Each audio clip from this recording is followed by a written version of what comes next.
Hello everyone, welcome back to Ninja Prep. This is Kapil Goyal, your educator and mentor for PG Physics. तो RPSC first grade physics exam, HTET PGT 2024 exam, OPSC यानी कि Odisha PGT physics exam जो कि अक्टूबर में होने वाला है। तो इन सभी एग्जाम्स के लिए एक मैंने नई सीरीज स्टार्ट की है जिसमें मैं आपको क्वांटम मैकेनिक्स के प्रैक्टिस क्वेश्चन कराऊंगा। करीबन 10 लेक्चर आप लोगों को इसके मिलेंगे और इसका जो PDF है, जितने भी लेक्चर्स होंगे उनका PDF मेरे Telegram group Ninja prep PGT physics पर आपको अवेलेबल होगा। लिंक भी उसका इसके डिस्क्रिप्शन में भी मिल जाएगा और आप यहाँ स्क्रीन पर देख के भी उसे फॉलो कर सकते हैं।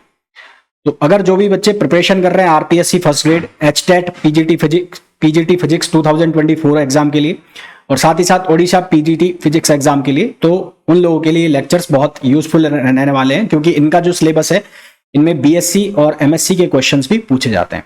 अदरवाइज बाकी कई सारे ऐसे स्टेट है जिनमें PGT में 11-12 के क्वेश्चन होते हैं, तो वो भी साइमल्टेनियसली चल रहे हैं, वो भी आप चैनल पर देख सकते हैं। तो वीडियो को मैं कंटिन्यू करूं उसके पहले आप लोगों से रिक्वेस्ट रहेगी, प्लीज वीडियो को लाइक जरूर करें, चैनल को सब्सक्राइब करें। चैनल जो है नया चैनल है निंजा प्रेप TGT PGT नाम से। बाकी जो ओल्ड चैनल है मेरे जिन्हें आप देखते भी हैं, जिन पे CSIR नेट और जैम के वीडियोस आते हैं, तो उनसे मैंने सेपरेट करके नया चैनल बना लिया है जिसपे केवल TGT PGT एग्जाम से रिलेटेड वीडियोस आपको देखने को मिलेंगे।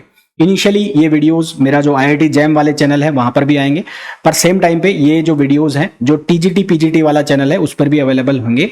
तो चैनल को सब्सक्राइब जरूर करें, है ना, क्योंकि आपके चैनल को सब्सक्राइब करने से, वीडियो को लाइक करने से जो वीडियो है उसकी रीच बढ़ती है, चैनल ग्रो करता है, तो आपके साथ साथ मैं भी थोड़ा सा ग्रो कर जाऊंगा। बाकी PDF आपको अवेलेबल होगी कहां पर? Telegram group Ninja prep PGT physics के ऊपर। तो चलिए स्टार्ट करते हैं video.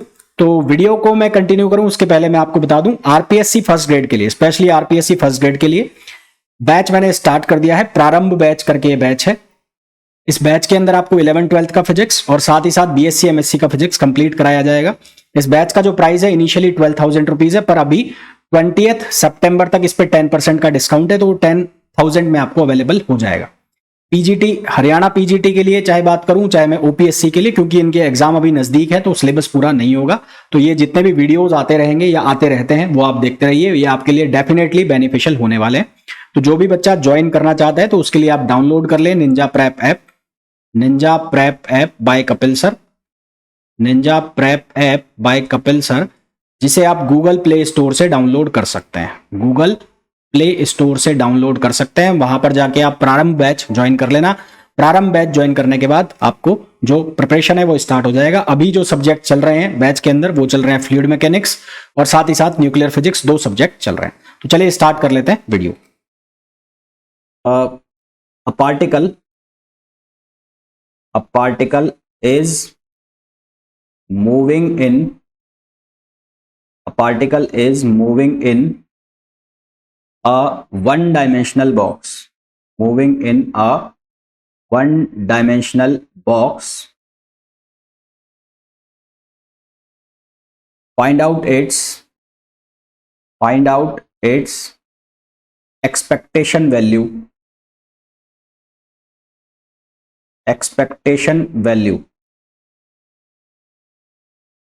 for position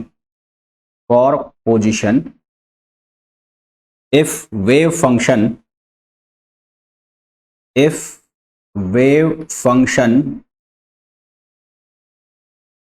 of particle is psi under root 2 upon a sin kx, ठीक है, under root 2 upon a sin kx, where k is equals to n pi over a। हमें इसकी एक्सपेक्टेशन वैल्यू बतानी है, ठीक है, कौन सी वैल्यू बतानी है? Expectation value. और हमें ऑप्शन दिए हैं, ऑप्शन है A/4, ऑप्शन B है A/2, ऑप्शन C है A/8 और ऑप्शन D है A/16। करना है क्वेश्चन। एक्सपेक्टेशन वैल्यू का फॉर्मूला लिखना है तुम्हें यहाँ पर। तो एक्सपेक्टेशन वैल्यू पोजीशन का निकालना है, तो x बार लिख दिया, वो x एक्सपेक्टेड वैल्यू ब्रैकेट लगा के माइनस इनफाइनाइट टू इनफाइनाइट। क्या फॉर्मूला लिखते हो? साई कंजुगेट x, फिर साई x और क्या लिखोगे? dx। तो अब कंजुगेट तो कुछ है नहीं यहाँ पर, तो रूट 2/a का स्क्वायर होकर ये बाहर निकल जाएगा, कितना हो जाएगा ये? 2/a। और ये हो जाएगा माइनस इनफाइनाइट से इनफाइनाइट, और ये क्या बनेगा, ये बनेगा साइन स्क्वायर के एक्स और एक्स आगे आ जाएगा, है ना, ये बन जाएगा एक्स साइन स्क्वायर के एक्स और डी एक्स। अब इसका इंटीग्रेशन करना है। इंटीग्रेशन तो इसका मैं क्या कराऊं, कितनी बार बता दिया है, एक्स स्क्वायर के एक्स को कॉस 2x के फॉर्म में लिखना है, फिर उसका इंटीग्रेशन कर देना है। इंटीग्रेशन जब करोगे तो क्या आंसर आएगा बता दो जल्दी से अब, 1 माइनस कॉस 2kx अपॉन 2, है ना, तो 2 को बाहर ले जाओगे, क्या आंसर आ जाएगा, a/2 आंसर आएगा, a/2। भाई इसको बाहर ले जाओगे तो यहां पर इसको क्या लिख लो, इसको लिख लोगे 2/a 1/2 minus infinite to infinite और x, और ये बनेगा 1 माइनस कॉस 2kx और dx। अब इसको कितना ही सॉल्व कर लो, अब इसको सॉल्व करोगे तो आंसर तुम्हारे पास बहुत इजीली आंसर आ जाएगा, और आंसर कितना आ जाएगा, a/2, है ना। यहां इसको सॉल्व करोगे तो ये 2 से 2 कैंसिल हो जाएगा, ये वाला 2 से 2 कैंसिल हो जाएगा, इससे आंसर आएगा a²/4, यहां से आंसर आएगा a²/4, तो ये बनेगा a/2 आएगा, सॉरी a²/2, तो ये बनेगा a²/2 और 1/a, तो आंसर आ जाएगा a/2। करेक्ट ऑप्शन हो जाएगा आपका इस क्वेश्चन में a/2। ठीक है, अब यार ये इंटीग्रेशन तो आप लोग सॉल्व कर लोगे मेरे हिसाब से, इस इंटीग्रेशन को मैंने इतनी बार सॉल्व करा दिया है कि अब इसमें कोई प्रॉब्लम आनी नहीं चाहिए। तो इसका आंसर जो है वो कितना आ जाएगा, a/2। Next question,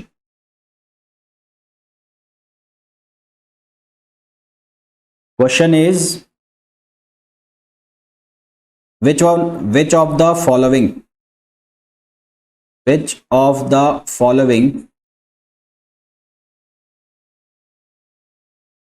correct, which of the following is correct for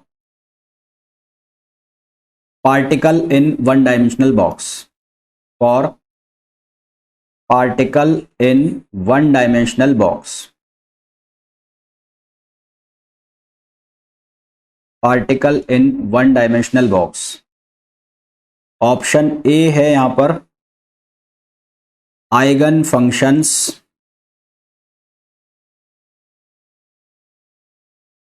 eigen functions of eigen functions are orthogonal,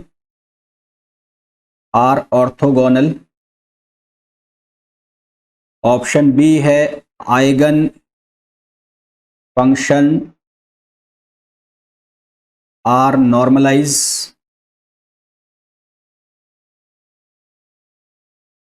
सी है eigen function are not orthogonal,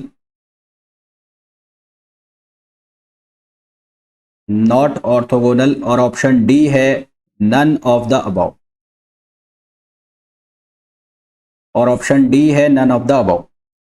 अब भाई हमें ये बताना है which of the following is correct for particle in one dimensional box. एक one dimensional box के लिए उसके जो आइगन फंक्शंस हैं वो ऑर्थोगोनल होते हैं, नॉर्मलाइज होते हैं, ऑर्थोगोनल नहीं होते हैं, या इनमें से कोई नहीं। कैसे करेंगे साहब इस क्वेश्चन को, बताओ जरा, थोड़ा सा दिमाग लगाओ।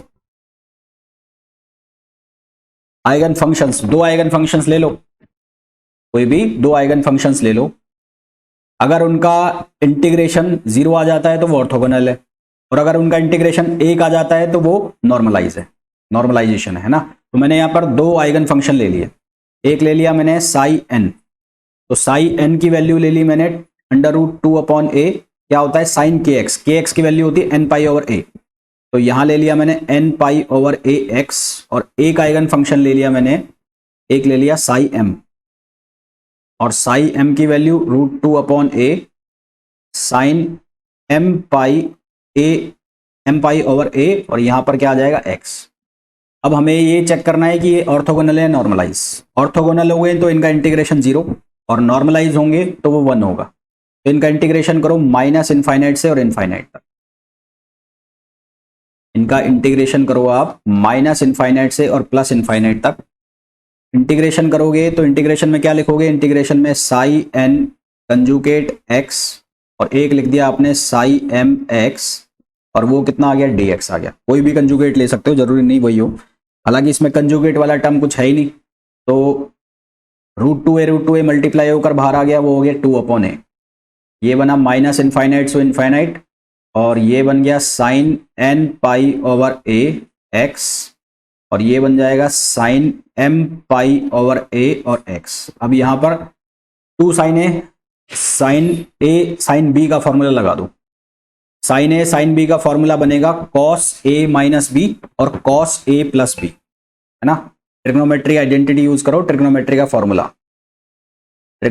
का formula sine a sine b, sine a sine b, 2 sine a sine b formula, 2 sine a sine b का फॉर्मूला आप यूज करोगे तो यहां पर 1/2 से मल्टीप्लाई कर दो और यहां 2 से मल्टीप्लाई डिवाइड कर दो, तो ये बनेगा cos a माइनस b और प्लस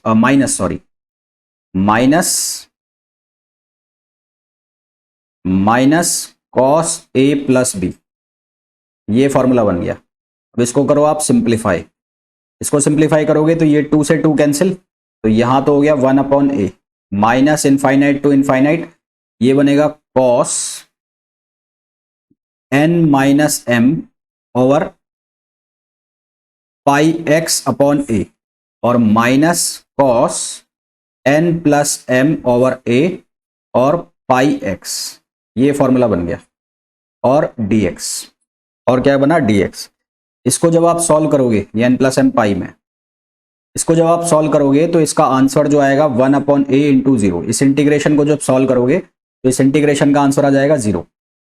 क्यों? कॉस का इंटीग्रेशन करोगे साइन जाएगा, इनफाइनाइट वाली वैल्यू डालनी है। अच्छा, पोटेंशियल जो है उसकी लिमिट चेंज होगी, तो पोटेंशियल बॉक्स 1 डायमेंशनल, तो लिमिट जो है वो क्या बनेगी, वो बनेगी 0 से a। तो यहां पर भी जो लिमिट है वो क्या रहेगी, 0 से a, ये बनेगी 0 से a। तो ये cos को जब इंटीग्रेट करोगे तो साइन आएगा, साइन की लिमिट लगेगी a से a, तो वो बनेगा साइन पाई और एक बराबर बनेगा साइन 0, तो ओवरऑल आंसर कितना हो जाएगा 0। तो ये जो है 0 के बराबर आ गया, यानी कि तुम्हारा जो ये इंटीग्रेशन है इसकी वैल्यू 0 आ गई। अगर ये 1 आता तो ये होता नॉर्मलाइज, ये 0 आया, इसका मतलब क्या है, ऑर्थोगोनल है। तो यहां से एक डायरेक्ट 1 लाइनर क्वेश्चन भी आपको पता लग गया कि एक 1 डायमेंशनल बॉक्स के लिए, पार्टिकल जब एक 1 डायमेंशनल बॉक्स में होता है तो उसके जो आइगन फंक्शंस हैं वो ऑर्थोनॉर्मल होते हैं। आइगन फंक्शंस हैं जो वो क्या होते हैं, ऑर्थोगोनल होते हैं। ठीक है, उसके जो आइगन फंक्शंस हैं वो क्या होते हैं, ऑर्थोगोनल होते हैं। क्लियर है यहां तक? गिवन है if N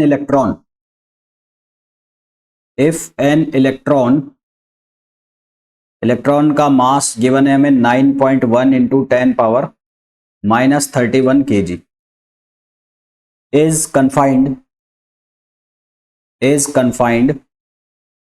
by an electrical force to move between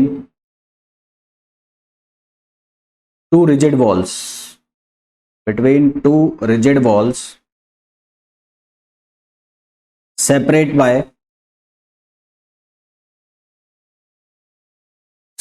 by 1.0 into 10 power -9 meter. The quantized energy value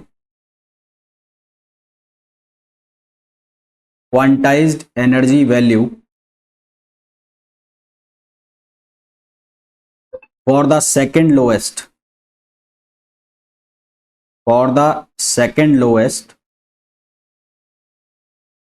energy state is option A है 0.38 इलेक्ट्रॉन वोल्ट, ऑप्शन बी है 0.76 इलेक्ट्रॉन वोल्ट, ऑप्शन सी है 1.5 electron volt, और option D है 3.0 electron volt. और ये question आया है BHU 2011 में। आपसे यहां पर पूछा है सेकंड लोएस्ट एनर्जी मतलब सेकंड एक्साइटेड स्टेट की बात हो रही है। एनर्जी वाला जो फॉर्मूला है उसमें n की जगह 2 सब्स्टिट्यूट करना है, तो n की जगह 2 सब्स्टिट्यूट करके आंसर निकालो, क्या आंसर आएगा बताओ जल्दी से। ये वाला जो फॉर्मूला लिखा हुआ है, ये वाला, यहां पर इन दोनों फॉर्मूला में से किसी का भी आप यूज कर सकते हो। अगर एच कट वाला यूज कर रहे हो तो भी, और अगर H वाला यूज कर रहे हो तो भी N की वैल्यू आपको कितनी सब्सटीट्यूट करनी है, 2 सब्सटीट्यूट करनी है, तो N की वैल्यू हो जाएगी 4। तो यहां से आंसर निकालो, तो E N इक्वल्स टू हो गया 2 है ना, N इक्वल्स टू हो गया 2, तो फॉर्मूला बनेगा 4 और क्या हो जाएगा 4h square upon 8ma square, 4h square upon 8ma square. 4h की वैल्यू कितनी 6.64 into 10 power minus 34 square over 8, mass of electron 9.1 into 10 power minus 31, और ए का मतलब है सेपरेशन, सेपरेशन कितना है 1.0 इंटू 10 पावर माइनस 9, तो 9 18 हो जाएगा, 10 पावर माइनस 80। तो इसको सॉल्व करो और इलेक्ट्रॉन वोल्ट में आंसर आना है, तो इलेक्ट्रॉन वोल्ट में आंसर आएगा, लमसम आंसर आएगा, डायरेक्ट आंसर बता रहा हूं 4.9 इलेक्ट्रॉन वोल्ट।